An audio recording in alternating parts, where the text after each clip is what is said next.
Queridos irmãos, eu quero saudá-los com a graça e a paz do Senhor Jesus Cristo e dar as boas-vindas a mais uma conferência Martin Bucer, uma conferência que a gente transmite toda pela internet, uma conferência online e que, portanto, tem as suas características aí talvez um pouco diferentes daquelas que a gente está mais acostumado com conferências. Ela é toda transmitida pela internet porque nós estamos vivendo esse período da pandemia do Covid-19 aqui no Brasil, quarentenados. Muitos de nós aí, né, sem poder sair de casa ou com muito limite naquilo que a gente faz e seguramente enfrentando grandes desafios.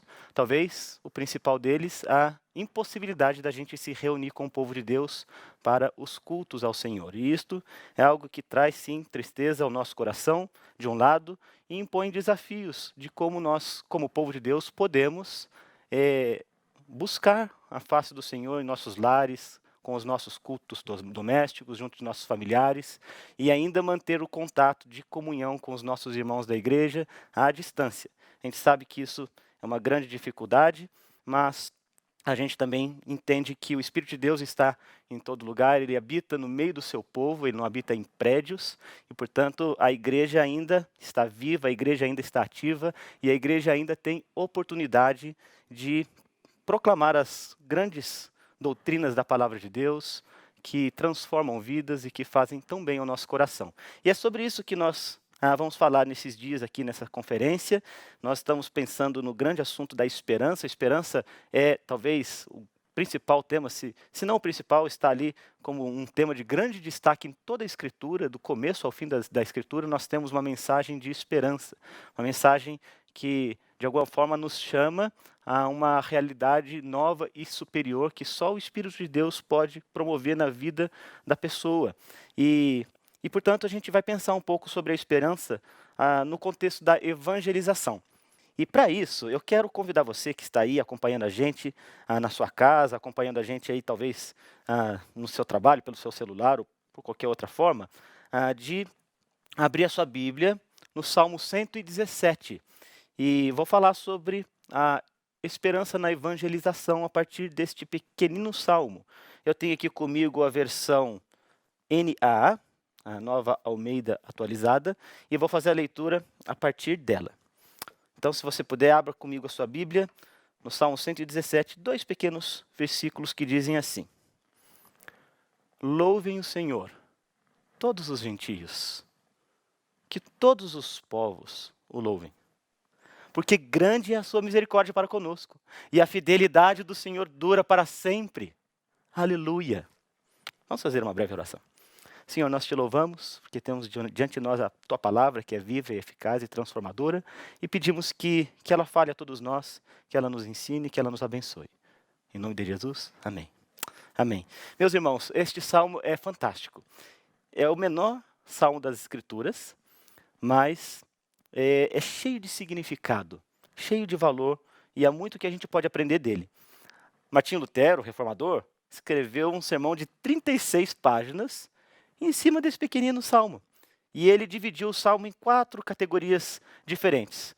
A profecia, quer dizer que os gentios um dia participariam das bênçãos do Evangelho. A revelação, o reino de Cristo, temporal e eterno, revelado aqui nessas palavras. A instrução, nós somos salvos pela fé somente, não por obras. E somos chamados à sabedoria e à santidade, mas não somos salvos por santidade ou por sabedoria, e ainda há uma admoestação de que todos nós, todos homens, mulheres, devem louvar a Deus.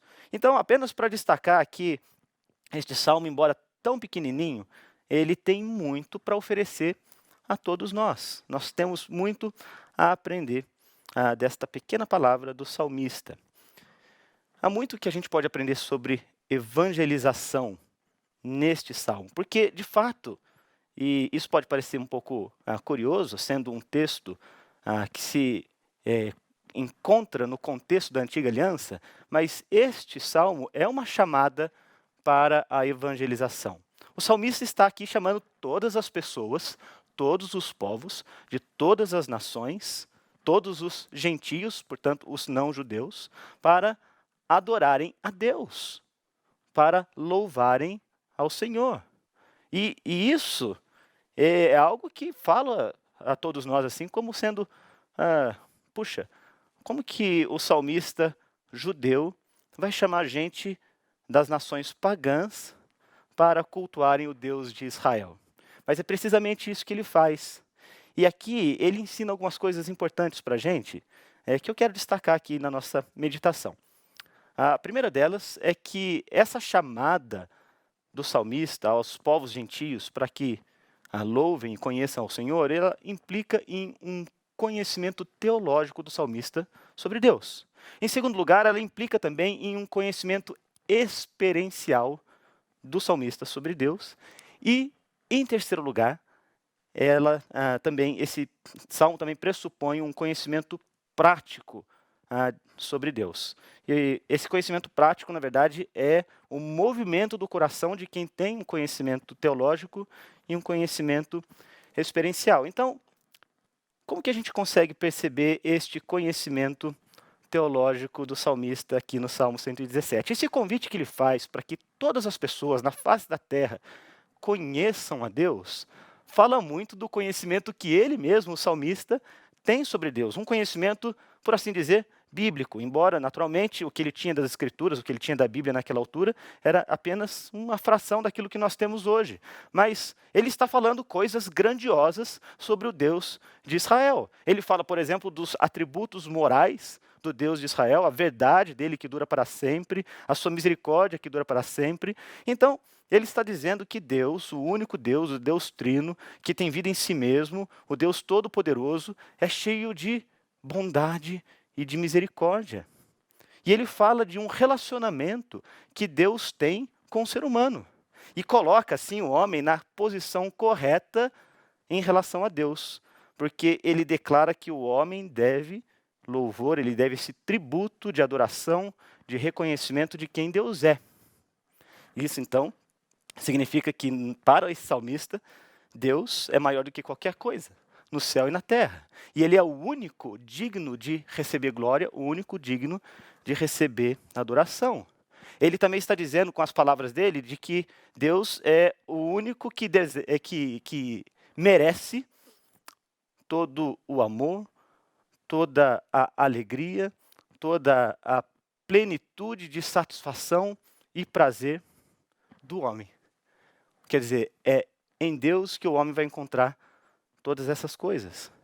Ele fala de uma verdade imutável de Deus, quer dizer, uma misericórdia que não muda, uma fidelidade que dura para sempre. Então, assim, ele está ensinando para a gente que Deus é eterno, é grandioso, é misericordioso, é fiel e, portanto, digno de toda adoração. Você percebe?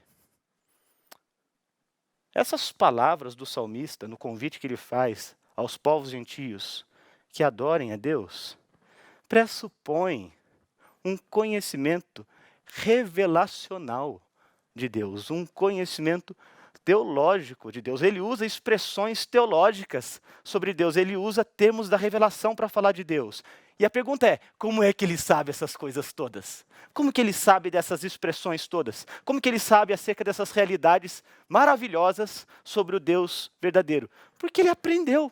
Ele aprendeu sobre Deus, porque Deus, na sua graça, revelou-se a si mesmo para um povo que não merecia receber tal revelação. Deus tomou a iniciativa de visitar o homem aonde o homem estava, alienado, longe dele, sem conhecimento de Deus. Ele se revelou a Deus em palavras humanas, compreensíveis, e se fez próximo. Deus se chegou ao homem primeiro.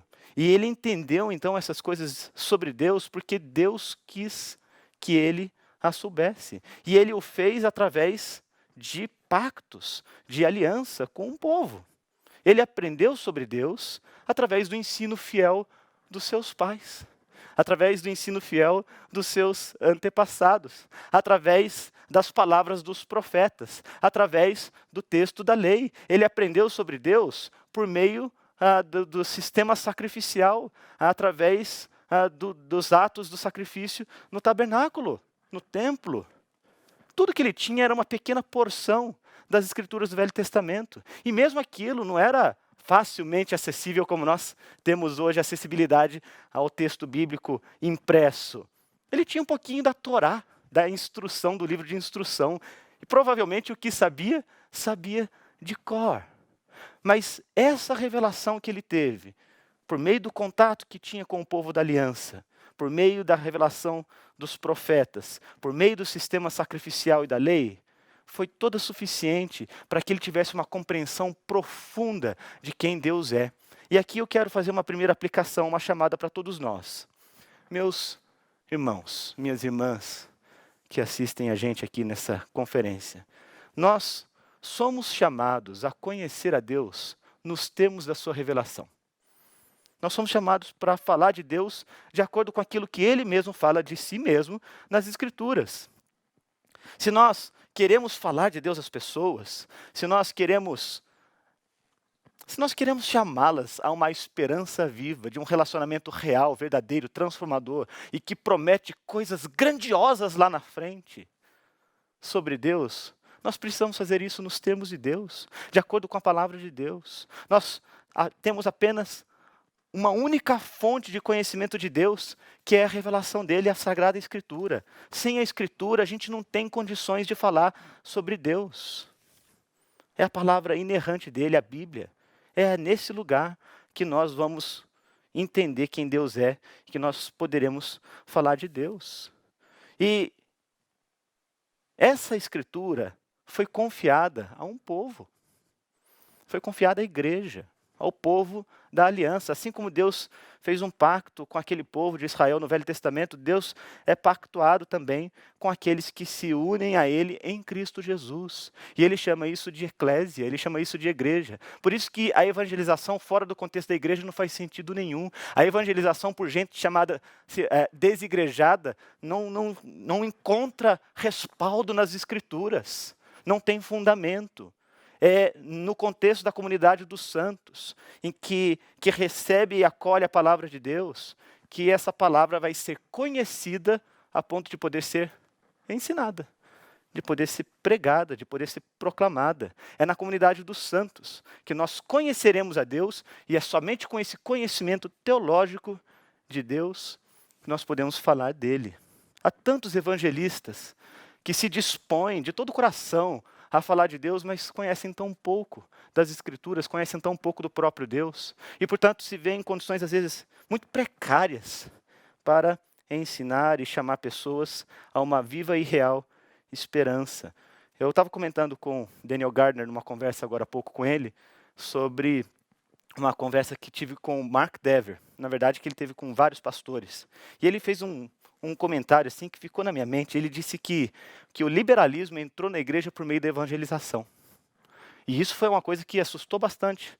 Ele vai até citar desde Schleiermacher, por exemplo, né, que com seu liberalismo teológico, de alguma maneira tentou racionalizar a fé cristã para que ela pudesse ser aceitável às pessoas.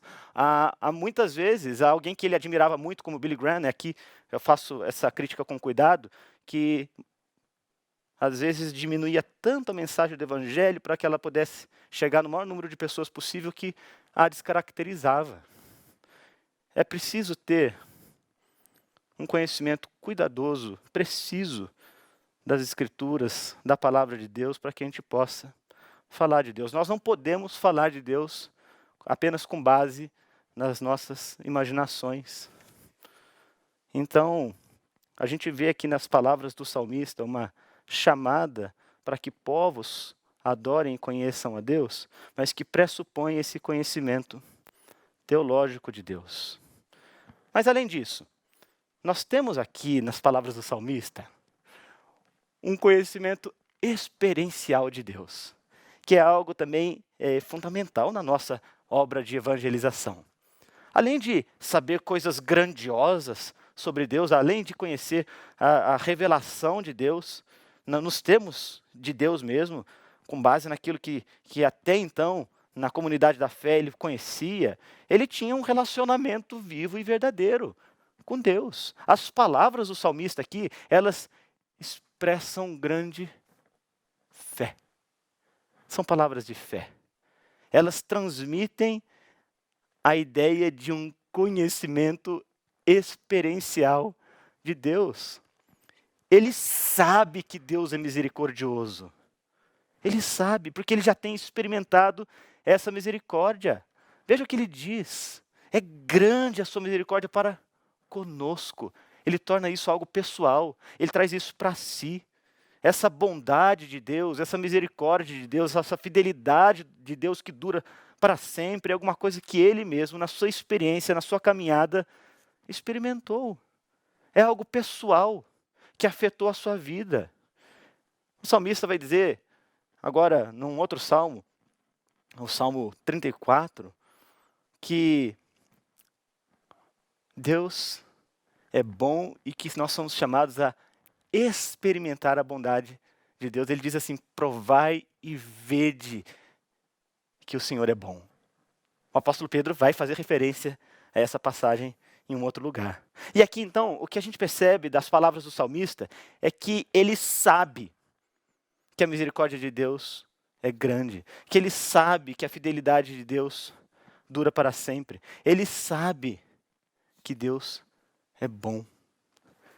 Ele mesmo é alguém que louva ao Senhor e por isso ele convida outras pessoas a louvarem. Então, além de conhecer a revelação de Deus, ele conhece Deus. Ele conhece Deus. O salmista está cheio da verdade de Deus no coração dele. Está cheio da verdade de Deus na mente dele. É por isso que ele faz esse convite.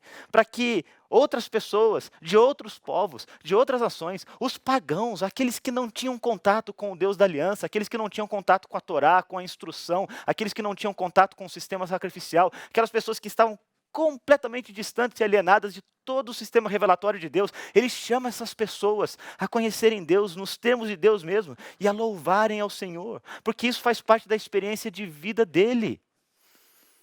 Esse convite que ele faz, de que essa palavra, essa verdade imutável de Deus seja aquilo que governa a mente e o coração dos povos, é porque governava a mente e coração dele mesmo. A alma daquele salmista, a mente daquele salmista, o coração daquele salmista está clamando a todos os homens que venham, que conheçam, que amem, que sirvam, que adorem, que louvem o Deus Altíssimo. Você percebe isso? Você percebe como aqui ele chama essas pessoas a expressarem o tipo de amor que ele mesmo tem para com Deus? Porque ele tem uma relação experiencial com Deus.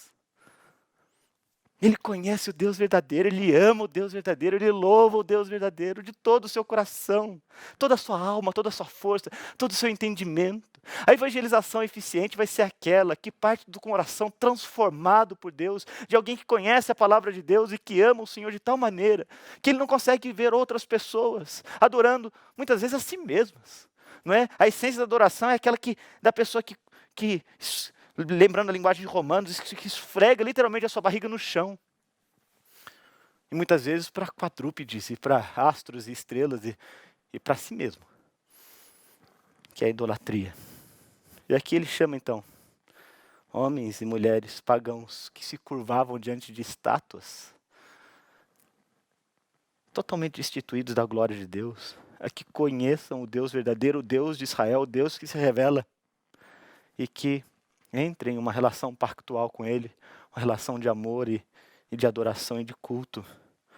Se nós seremos evangelizadores, se nós haveremos de levar essa palavra de esperança para as pessoas, então nós precisamos conhecer a Deus por experiência, não só de ouvir falar, não só com base na convicção dos pregadores que a gente mais gosta, não só com base nas afirmações grandiosas da tradição da igreja, e que nós até apreciamos, mas por causa de um relacionamento real, verdadeiro, transformador, que a gente teve na relação com Deus, sem um conhecimento experiencial como esse, um conhecimento de Deus, sem o conhecimento teológico da palavra dele, nós não podemos servi-lo. Nós não servimos para muita coisa. Para que a nossa evangelização possa instilar esperança no povo, é preciso que tenhamos esse tipo de relacionamento com Deus. E a minha pergunta é, se você conhece a Deus, como salmista, se você conhece a Deus, se você ama a Deus, se você tem esse conhecimento experiencial com Deus, se você já provou e já viu que o Senhor é bom, se esta bondade de Deus já dominou o seu coração de maneira tal que você não se vê com qualquer outra alternativa, senão a de proclamar as grandes e transformadoras verdades sobre este Deus para as outras pessoas, chamando-as a um relacionamento vivo, real, que é totalmente definidor da nossa identidade e da nossa vida para com Deus. Você já tem vivido essa experiência com Deus a ponto de poder convidar as pessoas a amar e a servir ao Senhor? Presta atenção aqui nas palavras do salmista. Ele entendeu que Deus, o Criador de todas as coisas, era digno de todo o louvor de todas as criaturas. Esse convite que ele faz para que todos os homens adorem a Deus, vai apontar para dois grupos de pessoas. Aqueles que conhecem, amam, servem e adoram a Deus, e os que não conhecem. Os que não amam e os que não adoram a Deus. Os que conhecem a palavra de Deus e os que não conhecem. Ele está apontando para dois grupos de pessoas, os que amam a Deus e os que não amam. E a pergunta é, que grupo nós fazemos parte? Ele vai dizer que no final, todos os homens devem louvor e adoração a Deus. Todos, indistintamente. Porque o homem foi criado segundo a imagem de Deus. A mente, o coração, a vontade, a volição, o todo da nossa vida devem refletir essa verdade de Deus. Ele sabe que todas as criaturas, todos os homens são devedores a Deus, devedores de louvor e adoração. O apóstolo Paulo disse isso aos filósofos atenienses, como é registrado lá no livro de Atos. Ele vai dizer que nele nós nos movemos e existimos. É Ele quem nos dá a respiração e tudo mais. Tudo que nós somos, portanto, é um tributo à realidade de que há um Deus Criador. Sem Deus, nós não existiríamos. Então nós devemos a Ele a nossa própria existência, todo ser humano. E Ele chama os homens a um relacionamento real com Ele. Nós, homens, seres humanos, estamos moralmente obrigados a expressar louvor a Deus. É por isso que Ele chama todas as pessoas a louvarem a Deus. Mas esse louvor ele só será possível para um coração transformado. O salmista sabia disso. Ele está falando com pagãos. Está falando com os gentios. Gente que não conhecia Deus e que não conhecia a palavra dele. E mesmo assim, eles deveriam louvar e adorar ao Senhor. Não é possível que ele faça isso por conta própria, ele está alienado de Deus. O apóstolo Paulo vai dizer isso em Romanos 1, versos 18 a 32. A única maneira pela qual nós podemos experimentar essa realidade, tanto do conhecimento de Deus como do amor a Deus, é por causa dessa misericórdia. Não, é interessante, ele tem muitos termos teológicos para apresentar Deus aqui às nações, mas ele destaca a misericórdia de Deus para conosco, que é grandiosa, a fidelidade do Senhor, que dura para sempre. Então, ele está lembrando as pessoas que sem a misericórdia de Deus, nós não podemos ter esse conhecimento de Deus e nem experimentar a sua bondade e o seu amor. Esta misericórdia de Deus, ela se manifesta ao longo da história, desde a criação e especialmente na vinda daquele que é a esperança dos homens, na vinda de Emanuel, na vinda do Filho de Deus, o Deus Filho, que é todo misericordioso e bondoso e que veio a nós e que viveu uma vida santa, uma vida que nós não poderíamos viver e morreu a morte que nós deveríamos ter morrido. tomando a iniciativa de resgatar a humanidade.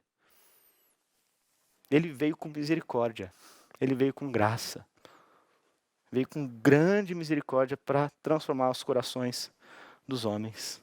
Então, o homem não pode conhecer a Deus sem a misericórdia de Deus, sem que Deus expresse primeiro essa bondade, essa misericórdia para com ele.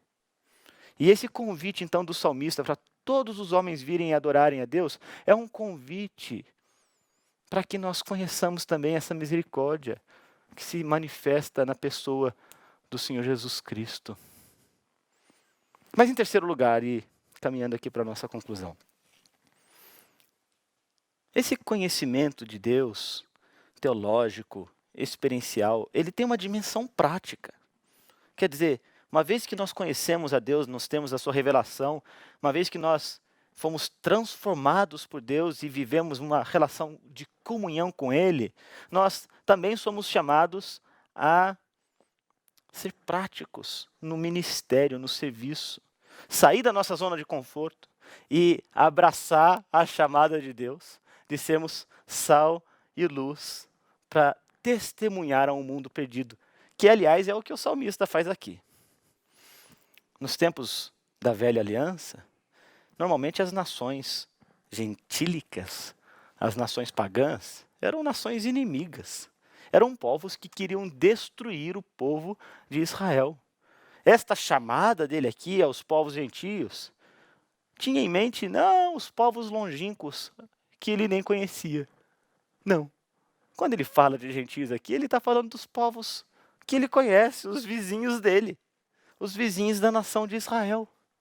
E aquelas nações odiavam Israel. Os assírios, os egípcios, os filisteus, os amorreus, os povos antigos que habitavam aquela região ali onde Israel está, eram povos que tinham ali uma sanha de destruição do povo de Israel. E é a esses povos que o salmista se dirige. E ele quer que esses povos se convertam a Deus e conheçam o Deus que ele conhece. Então ele sai da zona de conforto dele. Ele sai até, quem sabe, de um instinto de autopreservação, não é, que é próprio de todos os homens. E ele vai alcançar justamente o seu inimigo. Aquele que está bem perto dele e que lhe quer mal.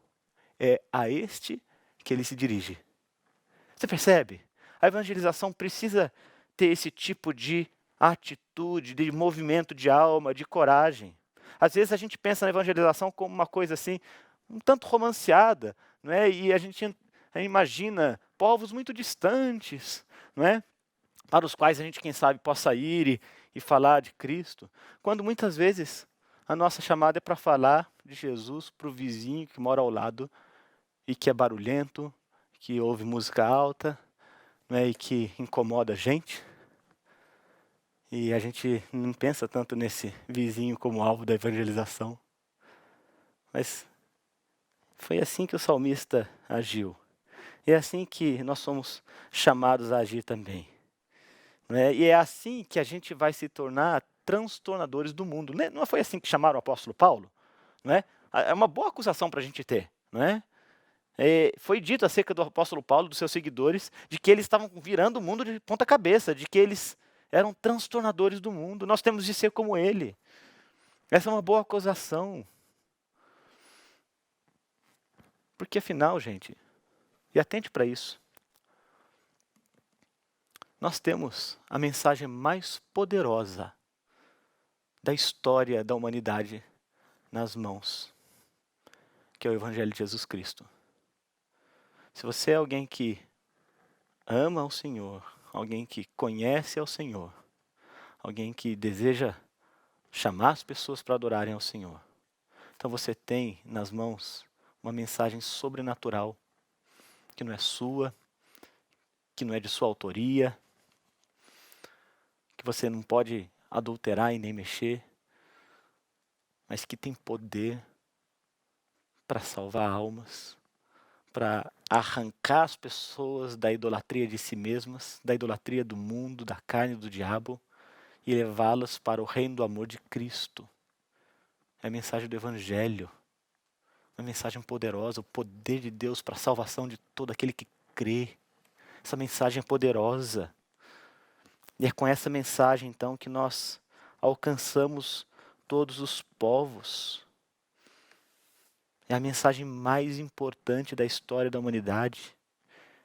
É a mensagem que anuncia a salvação que Deus, o Criador, oferece de graça aos homens por meio da vida, morte e ressurreição do seu Filho Jesus Cristo. É o Evangelho. E essa mensagem ela deve ser anunciada, e o salmista sabia disso séculos antes da vinda do Messias, a todos os povos. Louvem o Senhor todos os gentios. Lembra? Só existem 2 grupos de pessoas no mundo. Aqueles que conhecem, amam e louvam o Senhor. E os que não conhecem, não amam e não louvam ao Senhor. E nós somos chamados então, nós que conhecemos, amamos e louvamos ao Senhor, nós somos chamados a oferecer esperança para esses que não conhecem a Deus. E de anunciar esse evangelho cheio de misericórdia, de uma fidelidade que dura para sempre, a todos os homens, para que eles também experimentem esse mesmo amor que nós temos experimentado. Eu ouvi Stuart Olliott falando em uma certa conferência algo que mexeu muito comigo. Há mais imagem de Deus num ponto de ônibus do que na exuberância de toda a criação. Você pode olhar o cosmos, você pode olhar o universo, as grandes estrelas, as muitas galáxias, o oceano ou os oceanos, ou os montes, em toda a sua exuberância, em toda a sua beleza, em toda a criatividade da mão divina que criou todas essas coisas. Mas elas todas não têm a imagem de Deus. Só o ser humano tem. E nós precisamos ter esse mesmo mover do coração que o salmista tem, de alcançar essas almas todas, oferecendo-lhes esperança. E a gente vive, inclusive, dias tão desafiadores com essa pandemia que tem instilado terror e medo no coração dos homens, que tem corroído a esperança, quem sabe porque a esperança dos homens está no lugar errado. Quem sabe a esperança dos homens esteja na sua habilidade de fazer o seu trabalho, de conquistar o seu pão. Quem sabe esteja nos seus relacionamentos. Quem sabe esteja na sua carreira, quem sabe esteja nos seus sonhos. E que são coisas até legítimas que Deus dá ao ser humano, na experiência humana. Mas quando essas coisas elas fraquejam, e elas fraquejam, quando a sombra da morte se aproxima, quando a instabilidade das nações nos chacoalham, essa esperança se desvanece rapidamente. E aí o homem fica sem chão. Mas sabe, tem uma esperança que é sólida, que é segura, que é uma rocha. E nós podemos nos apegar a ela. Essa esperança que é Jesus Cristo, nós só vamos conhecer quando esta palavra dele, do Senhor que é misericordioso, é anunciada e é proclamada. Então, meus irmãos, a evangelização é um grande estímulo para todos nós. Conhecemos a Deus, vivemos uma relação experiencial com Ele e sermos fiéis na nossa chamada de servir ao Senhor.